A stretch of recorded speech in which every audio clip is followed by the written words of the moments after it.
Bonjour à tous. C'est toujours impressionnant quand on passe ici. Personnellement, je tremble de partout, j'ai envie d'aller aux toilettes. C'est fort ce truc-là. Ok. Voilà, soyez les bienvenus. Je vais essayer de vous apporter ce que le Seigneur a mis sur mon cœur. Aujourd'hui, le Seigneur vraiment m'inspire de continuer dans ce thème de la maturité, être mature. Et la dernière fois quand j'en parlais, je disais que l'un des domaines les plus délicats où on voit vraiment qu'on a besoin de la maturité, c'est au niveau de la gestion de nos sentiments, de nos émotions. Ouais, la gestion émotionnelle, elle est très importante. C'est là qu'on voit qu'on a vraiment besoin d'avancer. Vous voyez? Moi, j'ai l'habitude vraiment d'observer les enfants, les tout petits. Et actuellement, ils sont pleins à la maison. Et je les vois en train de jouer. Ouais. Ils aiment bien présenter, comme je disais, hein, leur jouet aux autres. Mais il ne faut pas toucher. Ouais. Ils les présentent pour dire qu'ils ont des jouets. Et dès qu'il y en a un qui vient se l'approprier, on voit tout de suite, bon, l'enfant, il n'a pas, il cache pas ses sentiments. Toi, ça va direct. Et on voit bien qu'il n'est pas content. Il commence à rouspecter. Et il montre tout de suite que, voilà, c'est pas comme ça va se passer. Vous êtes chez lui et c'est lui qui dirige ce qu'on doit faire. Et même ceux-mêmes qui viennent, qui sont de passage, doivent réaliser quand même que ce sont les jouets de l'autre. Hein. La gestion de nos émotions. La gestion, la Bible nous en parle. Hein, nous en parle. Vous savez, nous sommes dans cette vie où nous rencontrons souvent des circonstances très difficiles. Et c'est clair que nous aurons à gérer des émotions parfois très douloureuses. Nul ne peut dire que ça ne va pas m'arriver. Il y en a même peut-être qui sont là cet après-midi, qui sont en train de passer au creuset, quoi. Hein. C'est des choses, enfin, en gros, on ne l'espère pas, mais c'est sûr, ça va arriver. Et quand ça arrive, il faut absolument s'en sortir, mais de la bonne manière. Il faut apprendre, il faut que Dieu nous aide à gérer vraiment les émotions. Parce que sinon, ben, on va toujours tourner en rond, tourner en rond, tourner en rond, jusqu'à ce que nous puissions vraiment réaliser qu'avec Dieu, parce que nous ne sommes pas seuls, si on ne connaissait pas le Seigneur, bien sûr, on serait tout seul dans ce combat. Je suis aussi enseignant, hein, je vois un peu comment ça se passe au niveau des étudiants, au niveau même des collègues, au niveau même de l'administration. Ce n'est pas toujours simple. Tout à l'heure, je discutais avec une sœur hein, à qui je lui disais presque bienvenue à l'enseignement. Elle est en train de goûter à ce que c'est que l'éducation des enfants, à l'école, je veux dire. Ce n'est pas simple. Aujourd'hui, l'enseignant, ce n'est plus vraiment que l'enseignant, c'est beaucoup plus un éducateur. On est là même pratiquement pour remplacer les parents. Vous imaginez? Pour donner finalement les directives que les parents, enfin, parfois en sont complètement dépassés. Je ne suis pas en train de jeter la pierre à quiconque. Je constate simplement que nous sommes dans une génération où c'est compliqué. Vous voyez, le monde devient très individualiste. On essaye de mettre le focus sur l'enfant, mais à tel point qu'aujourd'hui, pratiquement, il est interdit d'interdire. On est même en train d'arracher, enfin, excusez-moi, je suis peut-être un peu, on va dire, excessif, mais bon, je dis ce que je vois, mais j'ai comme l'impression que les parents, souvent, sont en train de perdre même leur autorité. Et comment faire, ce n'est pas simple. Et donc, je suis en train de dire que gérer ses émotions, ce n'est pas toujours facile. Si vous ne le connaissez pas, vous aurez à gérer des temps de solitude, des temps de désespoir, mais même en tant que chrétien, des temps pratiquement même où vous vous sentez seul. Et pourtant, vous êtes dans une église, hein, vous allez peut-être même parfois ressentir le rejet, l'abandon, hein, la tristesse. Et vous êtes en train de vous dire, mais comment ces choses-là peuvent encore m'arriver? Quand je ne connaissais pas Dieu, ok, bon, je pouvais dire que c'était presque normal, mais comment ça peut encore m'arriver? Et surtout, ce qui est terrible, c'est la honte. Vous voyez, parfois on a comme un sentiment de honte là qui nous envahit. Pourquoi? Parce qu'on n'est pas trop fier de ce qu'on vient de dire, on n'est pas trop fier de l'acte qu'on vient de poser, et il va falloir vivre avec ça. Quelqu'un a dit que, et je suis tout à fait d'accord là-dessus, que ce n'est pas tellement ce qui nous arrive là qui est le plus dramatique, c'est comment on va gérer ça. Vous voyez, c'est comment on va gérer ça. Quand ça nous tombe dessus là, on ne sait pas trop comment on va le faire. Et c'est ça le vrai problème. Nous devons grandir en maturité, dans la façon de gérer nos émotions. Nous devons grandir, sinon nous allons tourner en rond. Nous allons peut-être même courir le risque de discréditer le beau nom de Jésus. Pourquoi?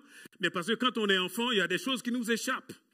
Paul disait, et je le rappelle, quand j'étais enfant, je parlais comme un enfant. Je raisonnais comme un enfant. En gros, je posais des actes comme un enfant. Mais il dit, quand je suis devenu adulte, mature, ben, j'ai laissé tomber tout ce qui est de l'enfant, afin justement de pouvoir raisonner, réfléchir, agir, non plus comme un enfant, mais comme un adulte. Amen. Vraiment, je pense que la volonté de Dieu, c'est que nous soyons une église adulte qui gère ses émotions de la bonne manière. Gérer les émotions, s'il vous plaît, c'est le travail de toute notre vie. Je ne pense pas pouvoir vous donner quelques notions exhaustives, mais bon, j'essaierai de dire ce que je peux en dire concernant la parole de Dieu. Que dit la parole de Dieu par rapport à cela? Dans Matthieu 26, verset 36, je lis rapidement. Matthieu 26, verset 36. On est à Gethsémani. Gethsémani, c'est le lieu du pressoir. C'est là qu'on presse l'huile. Mais vous allez voir que derrière ce mot-là, il y a aussi véritablement une réalité spirituelle. Jésus va être pris comme entre les dents là d'un étau, quoi. Il va être sous pression. C'est pour vous dire que gérer ses émotions, c'est aussi important, tellement important même que c'est des choses qui sont arrivées même au Maître, même à Jésus. Ici, il est dit là-dessus, Jésus arriva avec eux au lieu appelé Gethsémani ou Gethsémani. Bon, il dit à ses disciples, asseyez-vous ici pendant que je vais prier là-bas. Il prit avec lui Pierre et les deux fils de Zébédée, donc Jacques et Jean. Il commença à être envahi d'une profonde tristesse. Lui, Jésus. Parfois, quand nous sommes un peu dans la tristesse, nous disons, oui, mais attends, comment en tant qu'enfant de Dieu, s'il vous plaît, nous sommes enfants de Dieu, mais comme j'ai l'habitude de le dire, même si notre cœur est au ciel, nos deux pieds là sont encore par terre. Amen. On touche encore le sol. Nous sommes bel et bien faits de chair et d'os. Amen. Et Jésus était, en tant qu'homme, parfaitement homme, bien qu'il soit parfaitement Dieu, il était envahi d'une profonde tristesse. Mon Dieu. Et l'angoisse, Jésus, et l'angoisse le saisit. Alors il leur dit, je suis accablé de tristesse à en mourir. Vous vous rendez compte? Je suis triste jusqu'à la mort. Oh. Restez ici et veillez avec moi. Puis il fit quelques pas, se laissa tomber la face contre terre, et pria ainsi, ô Père, si tu le veux, écarte de moi cette coupe. Toutefois que les choses se passent, non pas comme je le veux, mais comme toi tu le veux. Et nous disons tous, Amen. Vous voyez là, Jésus est sous pression. Là, alors qu'il est dans donc là, dans ce lieu appelé Gethsémani, il voit la mort. Et quelle mort? Il voit la mort par laquelle il doit passer, la mort à la croix. La Bible dit, maudit est quiconque est pendu au bois. Lui, le juste. Lui, l'innocent. Mais c'est pour ça qu'il est venu en fait. Mais là, il va monter sur la croix. Et en tant qu'homme, il va être un peu paniqué, on va dire. Envahi d'une grande tristesse, d'une profonde tristesse. Angoissé, accablé. Ce sont des termes très, très, très, très forts. C'est pour dire que si ces choses sont arrivées à Jésus, vous pensez que c'est nous qui allons en être exempts? Si ça arrivait au bois vert, comme lui-même il le dit, ce n'est pas le bois sec là qui en sera épargné. Nous ne pourrons jamais faire on va dire, nous ne pourrons pas échapper à cela. Amen. Alors, on va essayer de voir comment Jésus lui-même gère cela. Notre but, c'est d'être mature dans la gestion émotionnelle. Être mature. Je crois que le premier point dans cette affaire, c'est de ne pas ignorer ses émotions. De ne pas être comme surpris. Et surtout, de ne pas blâmer quelqu'un par rapport à cela. Vous voyez? Parce que si vous commencez à dire, mais c'est la faute de l'autre. Ah, tout ce qui m'arrive là, c'est la faute de l'autre. Vous savez, hein, la dernière fois quand j'en parlais, j'avais repris un peu l'expression d'Adam, hein, dans Genèse 3, verset 12. C'est la femme que tu as placée auprès de moi, qui m'a donné du fruit de cet arbre, et j'en ai mangé. Le Seigneur lui dit, qu'est-ce que tu as fait? Lui dit, non, non, non, c'est pas moi. C'est la dame là, que toi, Dieu, tu as placée à mes côtés. Tu n'avais qu'à ne pas la placer là, j'étais bien. Tout seul là, ça allait.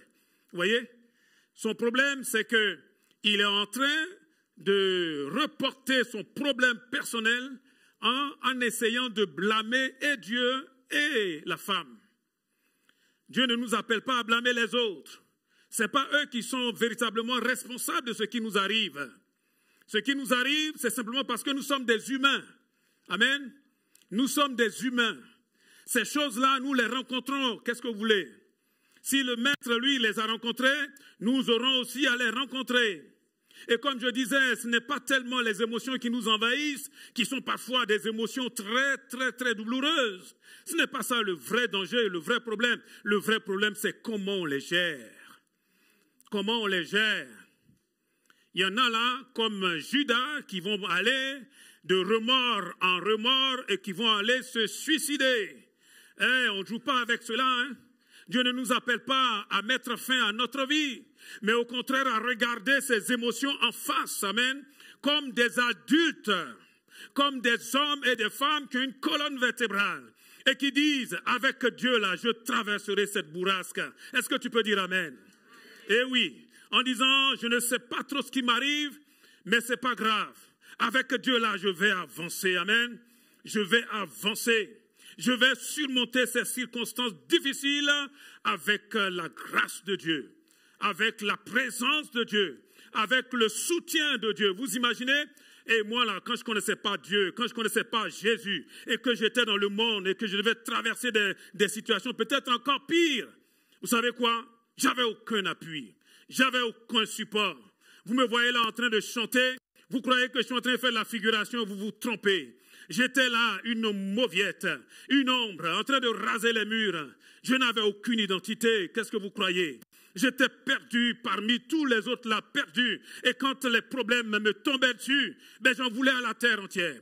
J'en voulais à mon père, j'en voulais à ma mère, j'en voulais aux frères et aux sœurs. Le Seigneur nous dit ici, lorsque ces choses arrivent, il faut, bien aimé, avant toute chose, reconnaître que c'est un passage. Amen. Il ne faut pas blâmer quelqu'un d'autre. Ce n'est pas la faute de la femme, c'est de ma faute, Seigneur. Et pour cela, la Bible nous demande, nous invite à sonder nos cœurs. Vous connaissez ce verset? Proverbe 4, verset 23. Proverbe 4, verset 23. Veille sur ton cœur plus que sur toute autre chose. Dans la version du Semeur, il est dit, veille soigneusement sur ton cœur, car il est la source de tout ce qui te fait vivre. Tout ce qui fait ta vie. Vous vous rendez compte? Vous savez, celui qui contrôle tes émotions, il contrôle ta vie. Celui qui contrôle tes émotions, il te contrôle. Tu as peut-être quelqu'un qui est passé là où il ne fallait pas passer, qui a dit ce qu'il ne fallait pas dire. Ça s'est passé hier, avant-hier, cette semaine. Et à cause de cela, il y en a même là, ça dure depuis des mois, et à cause de cela, tu n'es plus que l'ombre de toi-même. Tu professes Jésus, tu crois en Jésus, mais il y a quelque part là où tu es resté bloqué, et tu n'avances pas. Et tu peux fuir là, comme j'ai l'habitude de le dire, aller là sur les îles avec du sable fin, là-bas, tu vois les gens en train de jouer, de s'épanouir, mais toi là, il suffit simplement que cette pensée-là te traverse l'esprit, tu sais quoi? Tu es en prison. Veille sur ton cœur. Veille sur ton cœur. Tu ne peux pas empêcher les oiseaux là de voler, mais tu ne vas pas quand même leur permettre de venir faire n'importe quoi dans tes pensées. Amen. Veille sur ton cœur. Autrement dit, il faut que tu sois capable de gérer tes émotions. Non pas comme un enfant qui subit, mais comme un adulte. Un adulte. Vous savez, avant, là, quand moi je ne connaissais pas Jésus, je subissais tout le temps. Avec Dieu, j'apprends à contre-attaquer. J'apprends à dire, oh non, non, ça ne va pas se passer comme ça. Hein. Avec Dieu, là, je vais avancer. Amen. C'est dur, mais je vais traverser cette bourrasse. Dis amen quand même. Gloire à Dieu. Celui qui contrôle tes émotions, mais il contrôle ta vie. Vous voyez, il est dit, car il est à la source de tout ce qui fait ta vie. Ah, ça commence à l'intérieur. Tout à l'heure, j'entendais dans une prière, ce que tu penses là, c'est ce que tu vas être. Parfois, c'est simplement une idée qui va devenir finalement une pensée, qui va se traduire finalement là par des habitudes, et puis finalement, tu te retrouves dans des chaînes. Ça a commencé par une petite idée. S'il vous plaît, nous sommes enfants de Dieu. Amen. Et la Bible nous dit que celui qui habite en nous, il est beaucoup plus grand que celui qui est dans ce monde. Amen. 1 Jean 4, verset 4, si je ne me trompe pas. Celui qui est en nous, celui qui est en toi, il est beaucoup plus grand. Je vous dis, tout ce qui est humain, tout ce qui est matériel, ça a une limite.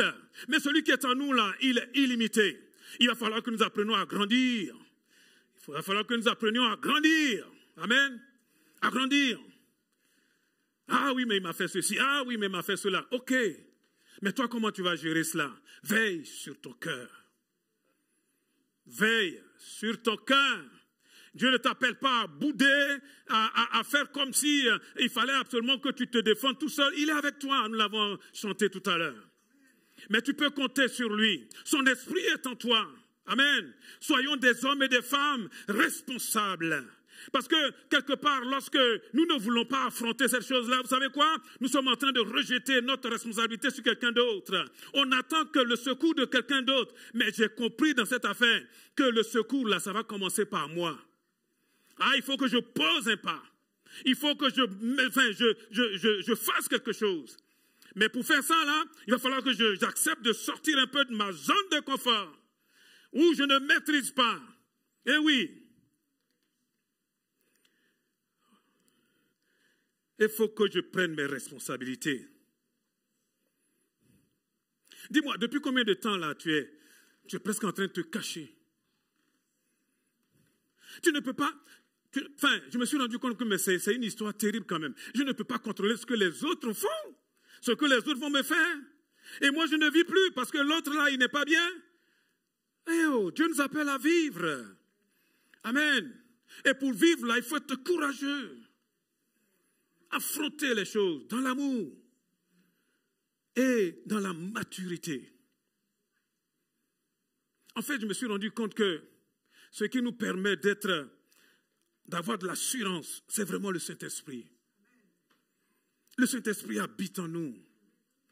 Le Seigneur ne nous demande pas de faire comme Pierre, de sortir une épée et de chercher à couper l'oreille de tout le monde. Non, c'est pas comme ça. Le Seigneur dit, celui qui combat par l'épée, mais il va aussi périr par l'épée. Dieu ne nous demande pas de combattre par l'épée. Nous n'avons pas à combattre contre la chair et le sang.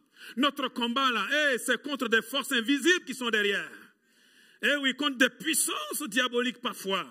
Et la Bible dit, nous les démolissons par la vertu du Saint-Esprit et nous amenons toute pensée captive à l'obéissance de Christ. Quelqu'un peut-il crier Amen? Gloire à Dieu. T'as pas à fuir. Ça n'a pas à fuir. Moi, j'ai fui quand je ne connaissais pas Jésus. J'ai fui. Il n'y avait même plus un endroit où je pouvais me cacher. Jusqu'à ce que j'ai vu la porte où c'était écrit Jésus. Vous savez quoi? J'ai plongé là. J'ai dit, Seigneur, me voici. Ah, je vous l'ai dit, hein, j'ai été voir là l'homme de Dieu qui était en train de prêcher. J'étais assis là comme toi, frère. Il était là, il parlait. J'étais là, j'ai dit, mais celui-là, de quoi il parle? Et il me regardait comme ça, il m'a dit, toi là, il va falloir que tu pardonnes à ton père. J'ai dit, moi? Excusez-moi, j'étais quand même un peu bizarre. Hein. J'ai bondi sur la chair. Je ne vous demande pas de le faire. Je lui ai dit, pasteur, c'est facile pour toi, parce que toi, tu ne sais pas ce qu'on m'a fait. Hein. Toi, tu es là sur la chair, tu es en train de parler là, mais est-ce que tu sais ce qu'il m'a fait, ce gars-là? J'ai dit, tu sais quoi, moi je vais parler à mon père, mais à coup de couteau, là, à cran d'arrêt. On va régler ça, entre hommes. Il m'a dit, hey, je crois qu'il a eu un peu peur. Il m'a dit, jeune homme, et pourtant tu dois pardonner à ton père. Waouh! Je ne sais pas pour vous, mais cette parole-là m'a brisé. J'ai pleuré toutes les larmes de mon corps, parce que cet homme-là, qui m'a abandonné alors que j'en avais le plus besoin, je voulais lui régler ses comptes. Mais je me suis rendu compte que je ne vivais plus. En fait, toute ma vie, elle a été restée bloquée par rapport à ces géniteurs. Et j'ai dit quoi? Mais je ne pourrai jamais aller le voir. Jamais. Et là, j'ai dit, mais comment on fait? Il a prié pour moi. J'ai prié, j'ai pleuré, j'ai prié, j'ai pleuré. Et je ne sais pas ce qui s'est passé. La puissance du Saint-Esprit, c'est incroyable. À l'époque, on n'avait pas de téléphone comme maintenant. Et j'étais ado, hein. Il fallait écrire une lettre. Et même quand on écrivait une lettre, là, mon Dieu, c'est pas la poste d'ici, hein. Peut-être que vous ne le savez pas, mais moi je viens d'Afrique noire.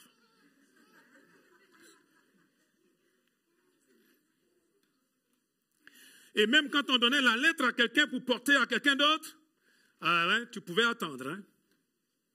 Le Seigneur m'a dit, tu as écrit, c'est bien, mais il faut que tu ailles le voir. Si tu me demandes trop. J'ai écrit quand même. Je ne sais pas ce qui s'est passé. Je me suis retrouvé dans un train à faire presque 400 km. Et ce n'était pas tout. Je suis arrivé dans la ville. Après, il fallait que j'aille dans un petit village où il était. Wow! Et me voici là devant cet homme. Je me suis dit, quand je vais le voir, je ne sais pas ce que je vais faire. Vous savez quoi? Je suis tombé dans ses bras. Je pleurais. Et lui aussi. Il m'a dit, j'ai entendu que tu t'es converti, mais là, parce que lui, il avait bien compris qu'il fallait se méfier de moi. Et s'il vous plaît, apprendre à gérer nos émotions comme des hommes et des femmes adultes. Dis à ton voisin, sois adulte maintenant. Hein. Ouais, le côté enfant, c'est, on est là. Pourquoi ça m'arrive? Pourquoi ça m'arrive? Et pourquoi c'est comme ça? Et là, on est là. Et on se plaint, et ça va t'arriver. Il y a des moments là, tu vas te sentir seul. Et pourtant, tu es dans la foule. Tu vas dire quoi? C'est encore Dieu? Hein, Jérémie? C'est pas Dieu. C'est la vie. Acceptons de prendre nos responsabilités. Et pour cela, veille sur ton cœur. Dans le passage que nous avons lu, il est dit, Matthieu 26, verset 39, il fit quelques pas, Jésus, se laissa tomber la face contre terre et pria ainsi, ô Père. Quand ça ne va pas, au lieu de chercher des têtes à couper, il faut entrer dans le lieu secret. Il faut entrer dans le lieu de l'intimité avec Dieu. Il faut chercher le face-à-face avec Dieu où il n'y a aucun frère, aucune sœur, aucun pasteur, aucun ancien.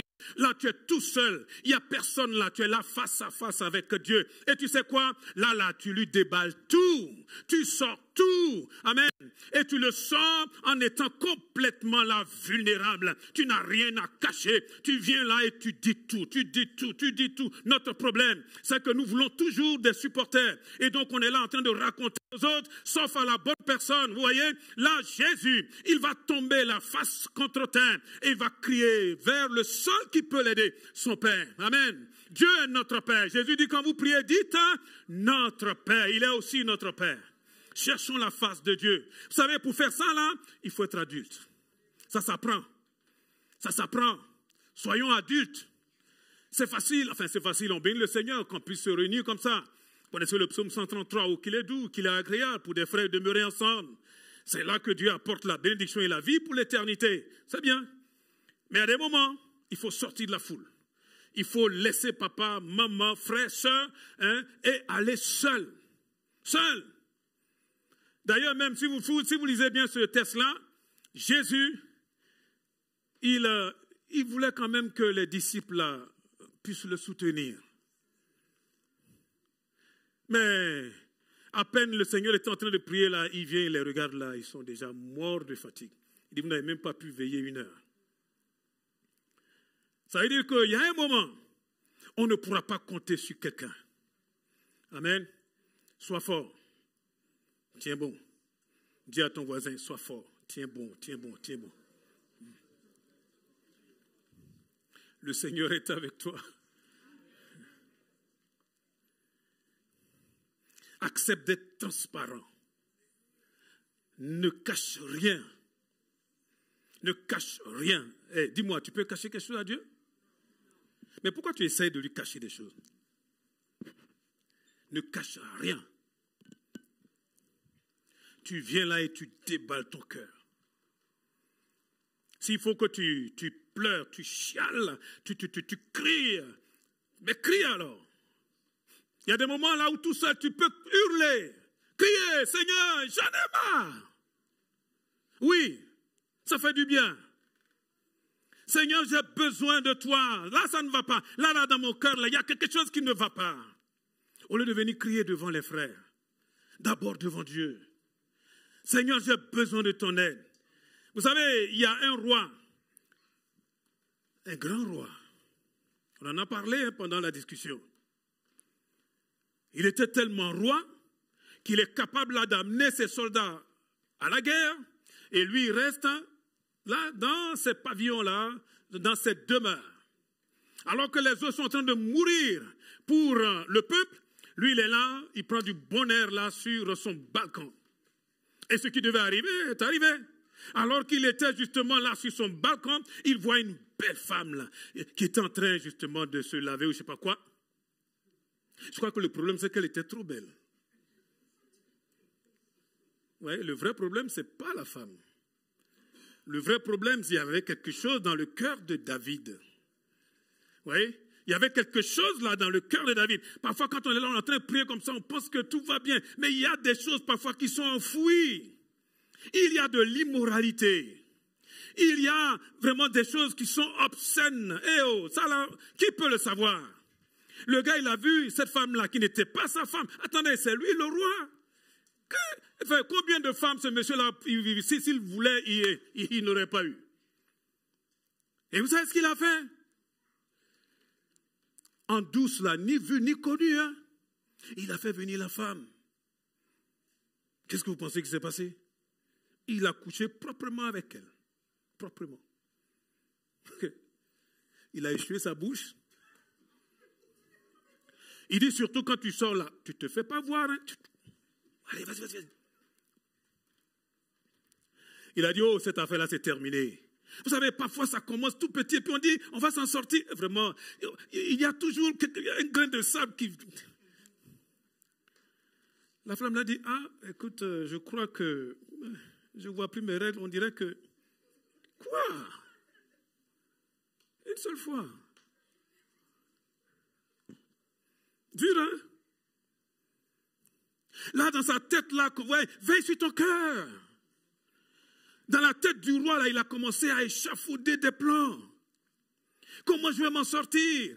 Vous savez, son vrai problème, c'est qu'il ne fallait pas que quelqu'un soit au courant de cette affaire. Mais il a oublié qu'il y en a un là. Non, mais c'est fou, hein? C'est pour ça que je vous dis, vous croyez quoi? Qu'on peut se cacher devant Dieu? Et pourtant, hier, là, tu t'es caché, tu allais faire des bêtises. Et tu es là, hein? Et tu crois que Dieu ne t'a pas vu. Et là, tu viens là, comme j'ai dit là, tu te suis la bouche, ni vu ni connu. Dieu t'a vu, hein? Ah oui. Et puis il s'est dit, mais comment je peux... Ouais, c'est comme quelqu'un qui est passé, il a vu les traces de ses pas là. Il dit, comment je vais effacer tout ça? Comment je vais effacer ça? Ça a commencé à tourner dans sa tête, pour ne pas dire dans son cœur. Il a dit, je sais comment je vais faire.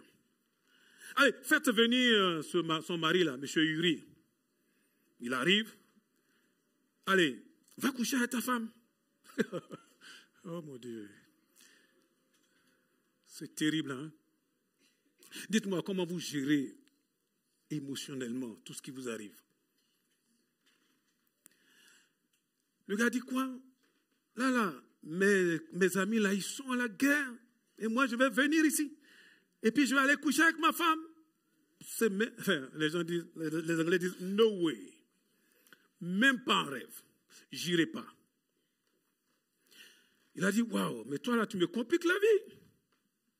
Il dit, allez, je l'invite. Le roi l'invite. Il vient là pour manger chez le roi. Il lui sert plein de vin. Le gars dit, je ne touche pas au vin. Ah, aide-moi effacé, mais pas. Et comme il a vu que ça ne se passait pas parce que Uri était un homme intègre, il a dit, cette affaire-là, c'est plus compliqué que je ne le pensais. Là, il appelle le général en chef. Il lui donne une lettre. Mon Dieu, vous voyez comment c'est diabolique. Il le remet à Uri. Il dit, vas-y et donne à ton chef là-bas. Dans cette lettre-là, il est dit, ce gars qui arrive là, tu te débrouilles. Je ne veux pas le voir revenir. C'est ça en fait. Et lui, il vient là, il donne la lettre, sachant même pas que c'était la signature de sa propre mort. Et bien sûr, ils l'ont placé là où ils savaient justement que personne ne pouvait tenir. Et voici, on a tué le pauvre Uri. Et dès qu'on l'a tué, il a dit, ouh, c'est bon. La voie est libre. Ni vue, ni connue. Et il a fait venir cette femme, Bathsheba. Chaque fois que vous entendrez Bathsheba, chaque fois que vous lirez Bathsheba, dit Seigneur, viens à mon secours. Je parle surtout à nous les frères. Hein? Bathsheba. Bathsheba. C'est pire que des battes de baseball. Hein? Bathsheba. Va t'abattre.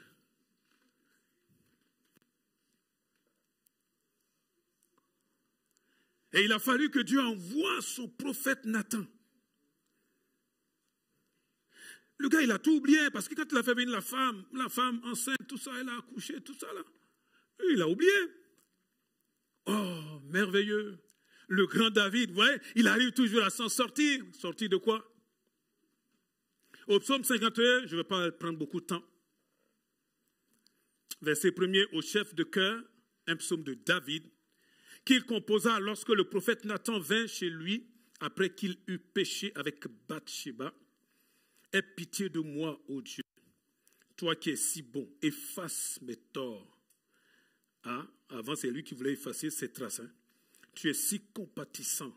Lave-moi de mon péché, purifie-moi de ma faute. Verset 5, car je reconnais mes torts.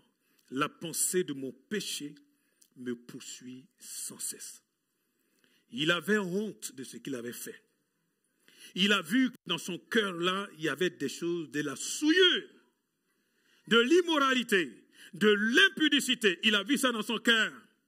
Et vous avez remarqué, il dit, la pensée de mon péché me poursuit sans cesse. Ça veut dire que Dieu ne le lâche pas. Dieu ne va pas te lâcher. Tu peux monter au ciel, descendre, lisez le psaume 139. Il dit, tu peux aller où tu veux. Et Dieu ne va pas te lâcher. Il va te poursuivre. Tu peux essayer de cacher tes péchés, mais Dieu va te poursuivre. Il y en a qui sont là, qui essayent de cacher. Là, tu as affaire non pas aux hommes, hein, parce que tu penses que c'est ni vu, ni connu. Et pourtant, Dieu a vu, Dieu est témoin. Jusqu'au jour où tu craques comme, justement, le psalmiste David. Il dit, Seigneur, aie pitié de moi. Alléluia. Quand vous êtes dans la honte, dites-moi comment vous réagissez. Vous essayez de vous défendre pour essayer de mettre de la peinture, de la couleur. Comment vous gérez? Comment nous gérons nos émotions? Soyons des hommes et des femmes solides. Amen. Dites-moi, combien de temps ça a duré là pour David? Combien de temps? J'ai été surpris de réaliser que c'est tout le temps où lui-même il était en train de tourner en rond. Tu peux fuir, tu peux courir, tu peux changer d'église, tu peux même changer de pays, tu peux aller jusqu'au bout du monde. Si tu n'as pas réglé là, ce problème-là, tu ne seras jamais en paix. Jamais. Tu peux être en train de parler des bonnes choses, mais à un moment donné, le Seigneur va pointer du doigt là-dessus. Pourquoi? Mais parce qu'il t'aime. Jusqu'à ce que tu craques. Jusqu'à ce que tu dises, Seigneur, aie pitié de moi. Et que tu ne sois pas en train de dire, oui, mais c'est la faute de l'autre là. Non, non, non. Lui, il a sa responsabilité, mais toi aussi, tu dois prendre tes responsabilités. Il faut que tu entres dans l'intimité du Seigneur et que là, tu cèdes, tu lâches tout en tant qu'adulte. Amen. Pour pouvoir s'en sortir, un autre point, c'est qu'il faut prendre de la hauteur spirituelle. Vous savez, ce qui fait qu'on veut cacher les choses, c'est qu'on pense que c'est seulement à nous que ça arrive et qu'en gros, ça va durer toute la vie. Non! Il faut prendre de la hauteur par rapport à ce que tu traverses. Dans Hébreux 12, verset 2, l'épître aux Hébreux, chapitre 12, verset 2, il est écrit « Gardons les yeux fixés sur Jésus, qui nous a ouvert le chemin de la foi et qui la porte à la perfection. Parce qu'il avait en vue la joie qui lui était réservée, il a enduré la mort sur la croix en méprisant la honte, attaché à un tel supplice. Et désormais, il siège à la droite du trône de Dieu. Pensez à celui qui a enduré de la part des hommes pécheurs une telle opposition contre lui pour que vous ne vous laissiez pas abattre par le découragement. Pour que vous ne vous laissiez pas abattre par le découragement. Pour ne pas se décourager, il faut regarder à qui? À Jésus. Il faut regarder à son exemple. Amen. Il faut regarder à l'exemple de Jésus. Quand Jésus, il devait traverser des choses difficiles, il nous est dit ici, il a enduré la mort sur la croix. Dites-moi, parmi vous et moi, là, il y a quelqu'un qui est allé à la mort de la croix? Vous savez ce que c'est que la croix? Vous savez ce que c'est que mourir à la croix? C'était un supplice ignoble. Et le condamné là, il était attaché là avec ses mains là sur ce poteau maudit. Et on lui avait percé aussi là ses pieds. Et bien sûr, là pendu comme ça au bois, tout son corps tire littéralement vers le bas. Et en tirant vers le bas, il a ses mains là qui sont en train de s'arracher littéralement. Pensez-y. Pensez-y. Et il a du mal à respirer. Qu'est-ce qu'il fait? Il essaie de s'appuyer sur ses pieds. Mais là aussi, il y a des gros clous là qui tiennent ses pieds là dans ce bois. Il s'appuie et il crie. Oh mon Dieu. Juste pour prendre un peu d'air. Mais dès qu'il essaye de se relever, là encore le poids là le tire vers le bas. Pensez à ce que Jésus a souffert. Et pourtant il a pu tenir. La Bible nous donne ici son secret. Parce qu'il avait en vue la joie qui lui était réservée. Tout ce que tu traverses là est passager. Amen. Ça ne va pas durer toute la vie. Ça ne fait que passer. Dis à ton voisin, ça passe. Sois fort. Tu ne vas pas vivre ça toute ta vie. Ça passe. Amen. Ça ne va pas durer tout le temps. Et Jésus lui-même, il est déjà passé par là. Jésus est passé par là. Amen. Est-ce que tu peux regarder à Jésus aujourd'hui? Regarder son exemple. Quand ça ne va pas, regarde de loin. Nous avons chanté tout à l'heure. La joie dans un royaume où il n'y aura plus de pleurs, où il n'y aura plus de larmes, où il n'y aura plus de chagrin, bien-aimés. Dans un royaume, excusez-moi, où nous serons dans la félicité. Dis amen quand même. Alléluia. Oh, gloire à Dieu. Et ça là, c'est pour bientôt. Vous n'entendez pas là ce qui se passe autour de nous? Vous n'entendez pas? Le monde là est en train de bouger. En France, ça bouge. Quand on voit tout ce qui se passe là en Orient. Et excusez-moi, c'est le moment là d'être fort, d'être courageux, d'être adulte. Arrêtons nos caprices d'enfants. C'est le moment de dire, Seigneur, oh, je te cherche plus que tout, parce que c'est toi qui es plus important. Amen. Oh, gloire à Dieu. Il nous a dit, en vue de la joie qui lui était réservée, il a méprisé la honte. C'est-à-dire, il a dit, même la honte là, ça ne va pas m'arrêter. Eh oui, toi tu as honte. Tu as honte, c'est pour cela que tu essaies de raser les murs. Tu as honte. Et à cause de cela, tu restes là, confiné. Laisse-moi te dire quelque chose. Quand tu restes dans cette honte-là, tu sais quoi? Tu donnes un gros gourdin au diable. Eh oui. Et lui, il ne vient pas pour te bénir, hein. Lui, il vient pour te détruire. Il vient pour te tuer. Il vient pour t'égorger. Il va falloir que tu sois solide. Amen. Pour dire, Seigneur, me voici. Et crier comme David, là. Aie pitié de moi. Aie pitié de moi. Y a-t-il aujourd'hui des hommes et des femmes capables de dire, Seigneur, c'est de moi que tu parles, c'est de moi que tu parles. Nous sommes dans une génération malheureusement irresponsable qui cherche toujours à se cacher comme si on pouvait se cacher de Dieu. Ah, c'est le moment, bien-aimé, que dans l'église du Seigneur, il y ait des hommes, des femmes, des plus jeunes, des plus âgés, peu importe, mais des personnes adultes, amen, qui ont vraiment mis leur confiance en Dieu. En Dieu, là, on ne roule plus les mécaniques. On devient vulnérable. On devient transparent. On ne cache plus son péché. On vient là, on dit, Seigneur, me voici. Amen. Si ça ne va pas entre toi et ton épouse, ou entre toi et ton époux, arrête de blâmer l'autre. Arrête de dire c'est sa faute. Bien sûr qu'il a sa faute. Mais toi, comment tu vas gérer ça? Dis-moi, comment tu vas gérer? Comment tu vas gérer ça? Comment tu vas gérer ça? Comment tu vas gérer? Je vais te dire quelque chose. Dieu sait tout ce que tu traverses. Dieu sait toute l'injustice que tu supportes.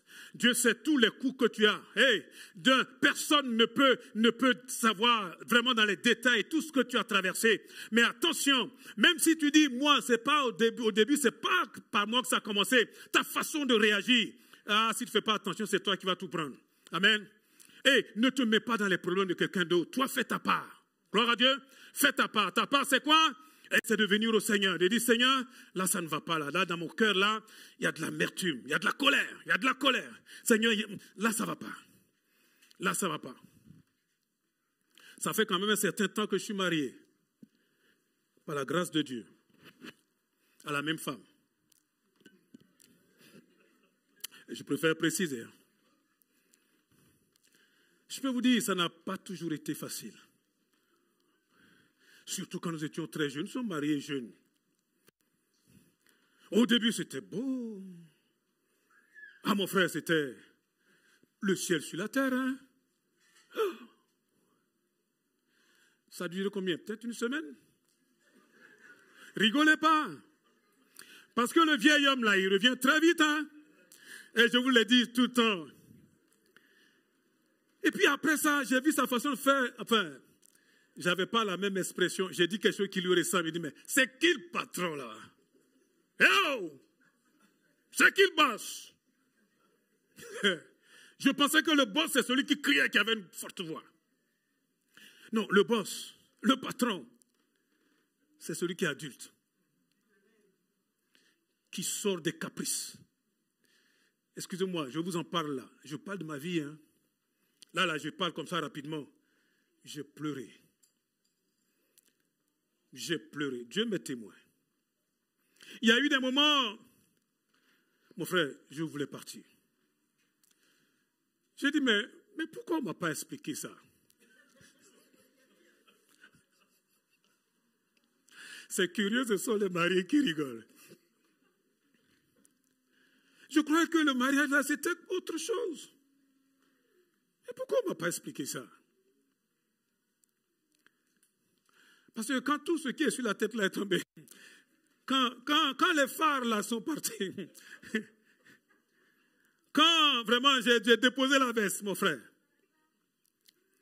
et qu'elle a commencé à voir vraiment qui était en face d'elle là, moi aussi j'ai commencé à voir, elle a du caractère, eh bien moi aussi, hein? Qu'est-ce que vous croyez? Je disais, je vais choisir la solution de facilité comme les autres. Un peu comme Joseph, pour ne pas trop la diffamer, mais en douce. Le Seigneur m'a dit, tu vas nulle part.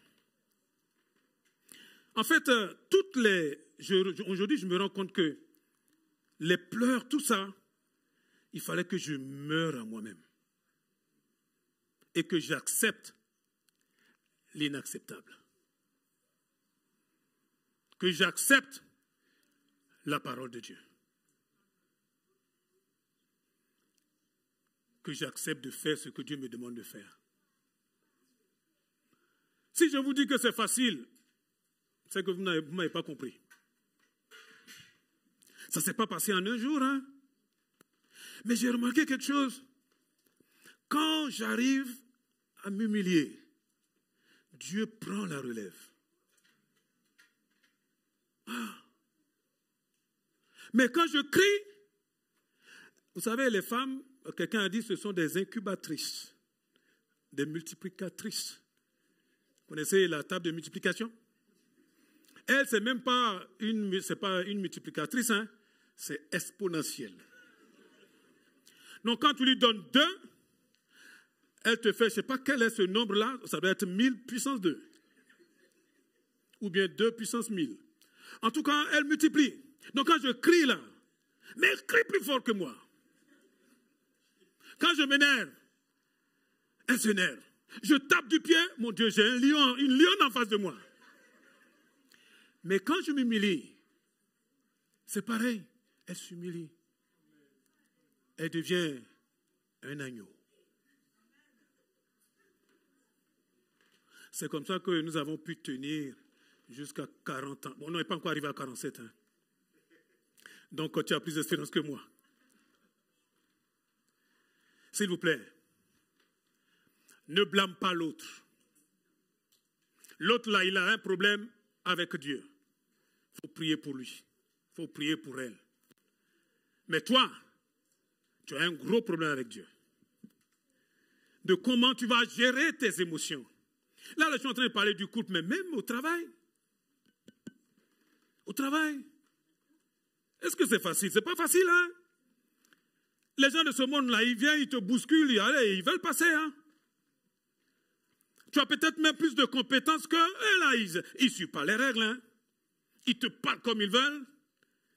Je pense encore, bon, elle n'est pas là ce matin, enfin cet après-midi, parce que exceptionnellement, elle ne pouvait pas être là. J'ai vu les collègues de mon épouse littéralement chercher à la détruire. Non, mais j'ai vu ça. Pourquoi? Mais parce qu'elle est rentrée dans un service à l'hôpital. Vous savez comment ça se passe à l'hôpital? À l'hôpital. Mais c'est la jungle, hein? Parce que celle qu'elle a trouvée là avait pensé que cette place-là, ça allait être une de leurs copines. Mais il se trouve que, bon, celle qui avait plus de compétences, c'est mon épouse. Elle arrivait, oh là là, elle était la femme à abattre. Excusez-moi, j'ai vu ma femme se décomposer littéralement, en train de déprimer. Elle était sur le point de tout lâcher. Et à un moment, je l'ai vue, elle a tapé du pied. Oh, j'aime quand elle tape du pied. Elle a dit, ah non, pas question. Ça, c'est pas moi qui vais partir ici. C'est au contraire, eux là, qui vont partir. Le diable va partir. Elle a relevé la tête. Ah oui, oh, j'aimais quand elle faisait ça. J'ai dit, vas-y chérie, vas-y chérie, vas-y. Alléluia. Ah, j'ai vu, elle était complètement métamorphosée. Et là, il y a une là qui est venue, qui a demandé à une collègue, à mon épouse, qui a dit, mais Elisabeth, elle ne parle pas. Il dit, ah non, je n'ai pas l'impression, elle ne parle pas. Hein.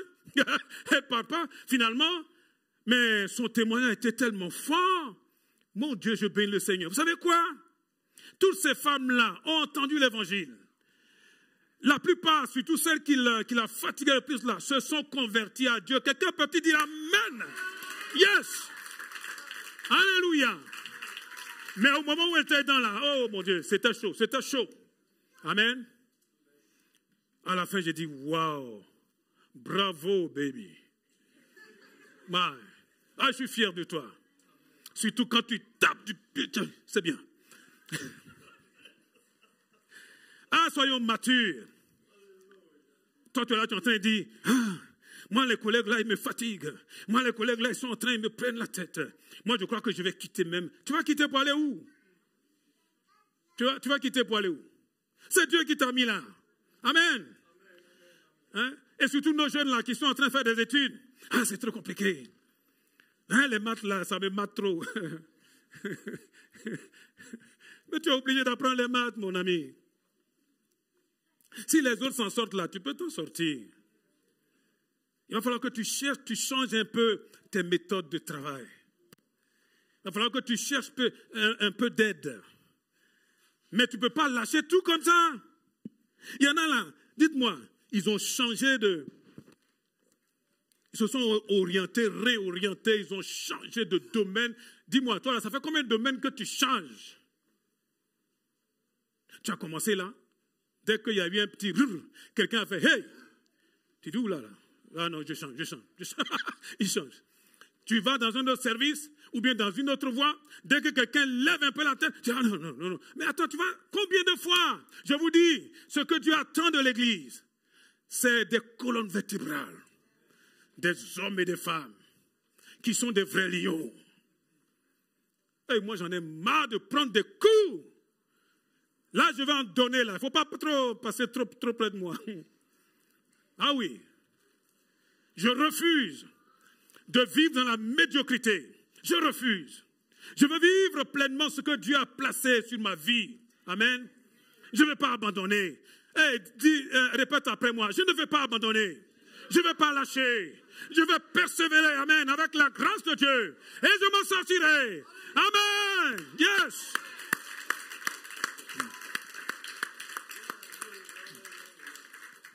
Le temps est passé. Je vais le faire rapidement. Le Seigneur dit, ô Père, si tu le veux, écarte de moi cette coupe. Toutefois, que les choses se passent non pas comme moi je veux, mais comme toi tu le veux. Le but de cette épreuve, c'est que tu apprennes, que j'apprenne à faire non pas ce que moi je veux, mais ce que lui veut. Vous savez c'est quoi une vie réussie? Avoir beaucoup d'argent, ça compte, hein, avoir les sous. Si vous pouvez, profitez-en bien. Avoir un foyer, c'est sûr, hein, c'est une belle bénédiction. Hein. Avoir des enfants, bien sûr. Mais si vous n'êtes pas dans la volonté de Dieu, ce que vous appelez bénédiction là, ça sera un cauchemar pour vous. J'ai vu dans, on va dire, le temps là où je sers le Seigneur. Oh mon Dieu. Des couples qui disaient, pasteur, priez pour nous pour qu'on ait des enfants. Il faut avoir des enfants, comprenez-moi. Hein? Comprenez-moi. Je ne suis pas en train de dire qu'avoir un enfant, c'est une malédiction. C'est pas ce que je suis en train de dire. J'ai des beaux enfants, j'ai des belles petites filles. Ce n'est pas ce que je suis en train de dire. Ce que je suis en train de dire, c'est qu'il faut faire les choses selon la volonté de Dieu. Ils ont tout fait. Ils ont eu cet enfant. Excusez-moi. Ça a été le cauchemar pour cette famille. Ça a été dur. Après, on dit quoi? Maintenant, tu as cherché l'enfant, tu l'as trouvé, qu'est-ce que tu vas faire? Tu sais quoi? Il faut compter sur la grâce de Dieu pour élever cet enfant-là dans la crainte de Dieu jusqu'au bout. Si tu es là en train de dire, ah, je regrette, tu regrettes quoi?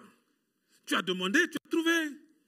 Compte sur la grâce de Dieu. Amen. Seigneur, donne-nous les ressources pour pouvoir aider et accompagner cet enfant. Gloire à Dieu. Nous allons tenir debout. On va terminer avec ce test-là.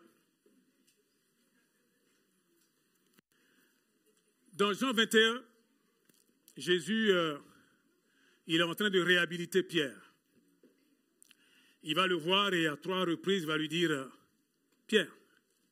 Pierre venait, vous savez très bien, hein?